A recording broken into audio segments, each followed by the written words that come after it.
છે. પછી પાછા ષણ અને અમર ગાવે ને જોવે કે આ તો ભજન કરાવે, તો એને પ્રહલાદને આમ સ્પર્શ કર્યો.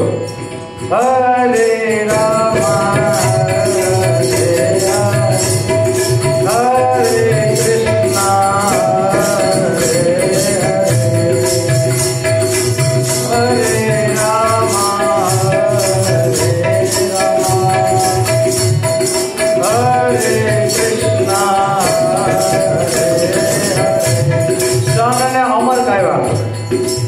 આમ સ્પર્શ કર્યો એટલે નારદજીના પ્રહલાદના સ્પર્શથી પોતે નાચવા માંડ્યા. હરે કૃષ્ણ હરે રામ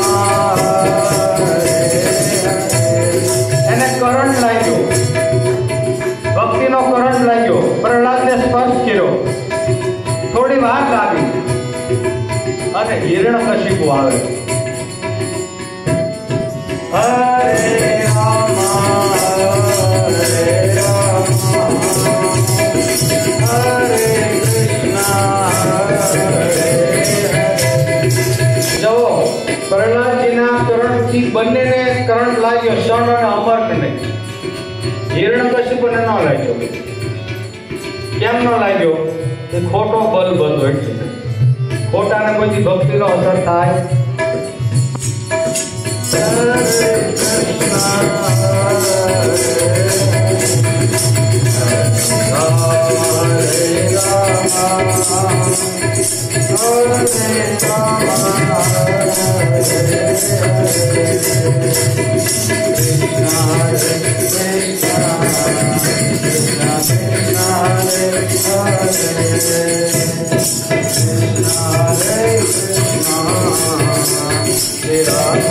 Hare